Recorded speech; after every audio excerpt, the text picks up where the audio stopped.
judgment room. Court is calling 2024 CR 007456 State versus Gustavo Jimenez. Can I have parties announced? Brandon Brady for the state. Rene Munoz on behalf of Mr. Jimenez. And are you Mr. Jimenez? Yes. Counsel, have you received all discovery? Did you review it with your client? Yes, Your Honor, that's correct. Court will find that the state is in compliance with discovery. Mr. Jimenez, did you review the true bill of indictment with your attorney? Did you understand it? Yes, Your Honor. Counsel, do you waive the reading? Yes, Your Honor. State, are you proceeding on the indictment as presented? Judge, we have a few amendments for to talk about before that. The All state right. will still be making oral motion to amend count 3 of the indictment, specifically that in between where it says cause bodily injury to, and then hereafter style the complainant, it should read Oryan, ORYAN. Summer. 1 second. Of course, Judge. Okay, now I'm ready. Okay, it should read Oryan, ORYAN. Summer, like the season. Mhm. Sky, SKY. And then herring, HERRING. All right, any objections to that amendment? No objection from the defense, Your Honor. All right, Mr. Gustavo Jimenez, you understand that is a substantive change to the indictment? Yes, ma'am. Knowing that, do you still wish to proceed? Yes, Your Honor. All right, and the court will note for the record that the state is adding that to count 3, but in count 1, it does have that name listed as the complainant. So the court is going to also find that the defense is on notice that that's the name of the complainant as it appears in count 1 as well. Understood, Your Honor. All right, so now that that amendment has taken place, are you proceeding only on count 3? Yes, Judge, we'll be proceeding solely on count 3 and waiving and abandoning the remaining counts. No objection. All right, did you review the court admonishments with your attorney? Did you understand it and sign it in all the appropriate places? Yes, Your Honor. You're charged with assault of a pregnant person as a 3rd-degree felony. Range of punishment is anywhere from 2 to 10 years in the prison and up to $10,000 fine. If you have a plea with the state, the court does not have to follow your plea. If the court does not follow your plea and gives you more than you bargained for, the fact that you entered a plea will not be used against you, and you will be allowed to withdraw your plea. You have a right to jury trial, a right for you or your attorney to cross-examine and confront any witnesses the state would call, and the right to remain silent. By entering this plea, you're giving up those rights. Did you intend to give up those rights and enter into a plea in this case? Yes, Your Honor. Counsel, has your client been able to provide you with any defenses? He has, Your Honor. Do you believe he has a rational as well as a factual understanding of the charges against him? In my opinion, he does. Do you believe he's currently competent and was legally sane at the time of the offense? That's correct, Judge. And if I just may speak briefly on Yes. that topic, I've been able to communicate reasonably and clearly with my client ever since he's been deemed restored. He was at the Kerrville State Hospital for competency restoration services. In my opinion, that treatment did take. He was deemed competent and referred back to this court. In discussing the case strategy and the possible disposition of this matter, my client has notified me he wishes to waive the defense of insanity and proceed with the plea at this time, as he's competent at this time, and he does wish to make that waiver, and which is knowingly and voluntarily made. All right. Mr. Jimenez, has anyone threatened you, coerced you, or placed you in fear to get you to enter the plea? No, Your Honor. Anyone promise you anything other than the plea? No. Are you satisfied with the way you've been represented? No, well, here's the thing. I understand that sometimes people want certain things, but I always tell people a defense attorney can't force the state to give somebody what they want, right?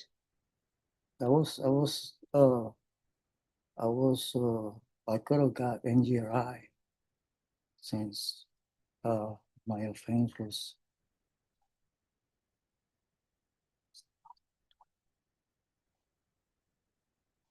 I can't be in the hospital for 20 years because the offense is 2 to 10. Now, let me explain something to you. Mr. Jimenez about the law because I've done a lot, right? So I've represented clients as defense attorneys, as a defense attorney, when they had mental health issues, right? Now, let me explain to you about NGR or NGRI pleas, not guilty by reason of insanity pleas. Like the public doesn't understand sometimes, the public will believe that if somebody gets a not guilty by reason of insanity, that means that, oh, they got off. Sometimes a not guilty by reason of insanity for a person's client, it's worse for the client in the sense that the length of time that you are supervised is whatever the range of punishment is. Now, on another part, it's sort of good for your client because your client is supervised, your client has case managers. So your attorney, and I'm sorry, I overheard a little bit. Your attorney is correct. So you have 3 counts in your indictment. Count 1 is aggravated assault with a deadly weapon. Normally, if you're just on your standard probation, the length of time you're allowed to be on probation for this specific law offense is 10 years.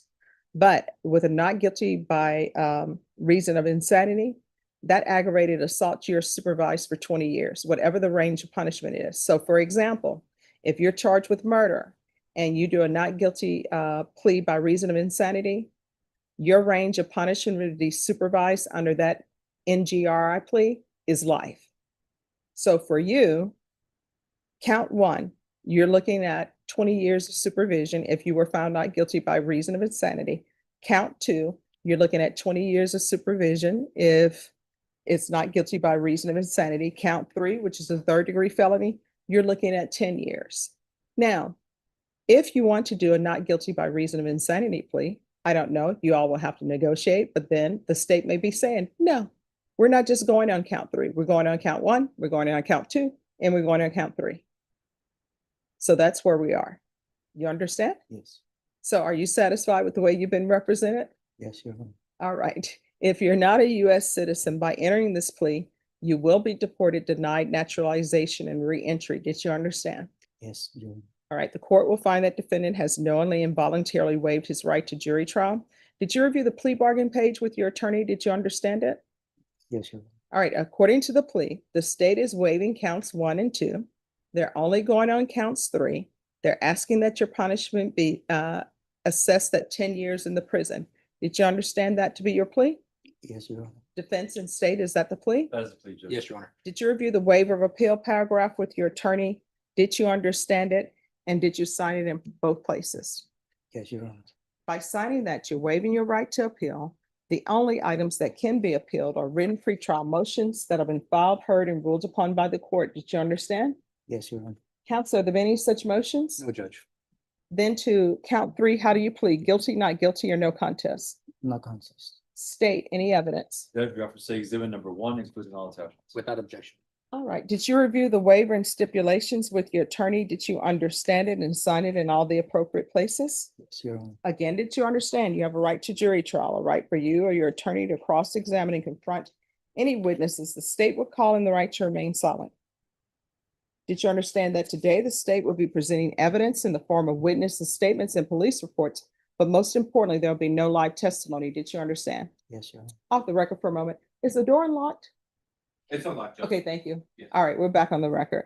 Court will find that defendant has knowingly and voluntarily waived and consented to stipulation of testimony and stipulations. Court will accept into evidence states exhibits 1 and attachments, and the court will review the same.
All right, after viewing states exhibits 1 and attachments, the court will find there is sufficient evidence to find you guilty, and the court will find you guilty. Are we proceeding with sentencing? Yes, Your Honor, if we may. Anything you wish to say on behalf of your client? Well, Judge, Mr. Jimenez has been in custody ever since this charge. He's been battling competency issues. He was in custody about 300 days before he got transferred to the Kerrville State Hospital, at which time he was restored to competency. They can come in. He successfully completed those days at that Kerrville State Hospital from February 11th, 2025 to July 17th, 2025. We'd be asking the court to grant credit for his treatment that he was getting for competency restoration.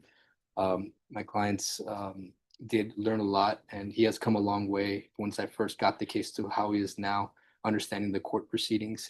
He did tell me that he does suffer from degenerative disc disease, and he wanted me to let the judge know about that, to see if there's any way that TDCJ could be made aware of that in advance. I told him I had never made that request of the court, but that the judge here, Ms. Stephanie Boyd, would be able to opine as to that, and he seemed comfortable with that, Judge. But he wanted me to tell you about that issue that he has with his physical health.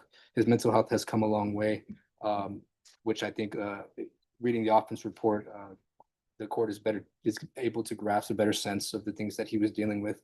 But we're asking the court to respectfully accept the plea offer recommendation from the parties, and to give him credit for all the time he's entitled to.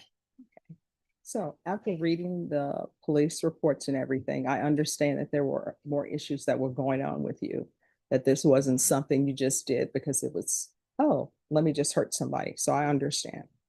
But you're going to have to make sure that you stay on your medications and not mix anything else with medications. A lot of times people will self-medicate, right? You can't do that because then you end up here, right? So I'm going to find you guilty. I'm following the agreement. I'm going to sentence you to 10 years in the prison, give you credit for any time served. I know that you were residing with your parents. Are there any minors in the home? No, Okay. my parents are 88 years old or Yeah, maybe. but I mean, sometimes, grandparents end up taking care of grandchildren. That's why I'm asking. So there's going to be no residing in households with minors, no unsupervised contact with minors. And then there is going to be, I think I said, I'm going to give you credit for any time served. I'm going to ask for the therapeutic community, the mental health unit. And also I'm going to have them put in there that you suffer from physical health issues. Now, while you're at the jail, your medical record should follow you to the prison.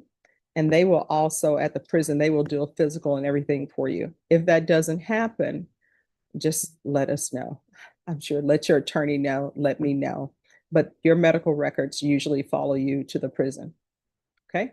And then when you're processed at the prison, they will do a process where they will process you in, and they will get all of your medical history, all of your mental health history, and it'll be on the judgment as well. So they'll know that I've said that there's some issues. Okay. I'll have a history of my medical issues in the Kerrville Hospital too. Yes. And you'll receive credit for the time that you were in inpatient treatment at the hospital as well. So legally, you're supposed to have that. And Mr. Munoz, if you'll make sure that the time credit is correct. Yes, Your Honor, will do. All right. Did you review the trial court certification of defendant's rights to appeal with your attorney? It's the document telling you whether or not you have the right to appeal. Yes, Did you understand it and sign it? yes. All right, because this is a plea bargain agreement, because I followed your plea bargain agreement, and because you waived your right to appeal, you do not have the court's permission to appeal. Because this is a felony conviction, you're not allowed to own or possess any weapons or ammunition. If you have a question over that, you need to speak to an attorney, okay? Yes. And when you're released from custody, we're off the record, when you're released from custody, I know you're probably gonna want to go back and stay with your parents. So it'd probably be best for you if you talk to them or talk to your brother beforehand and find out if the persons who were complainants in this case are still there, because you don't want to have any problems, okay? No, I don't wanna live over there Okay, at all. We live in another place. all right. Well, make sure you stay on your medications, and if for some reason there's some side effects, you got to let the doctors know you're experiencing side effects, okay? All right, good luck to you, sir. Thank you. Have a good day. Oh, you too. Bye-bye. Thanks for watching, and don't forget to subscribe for more courtroom cases.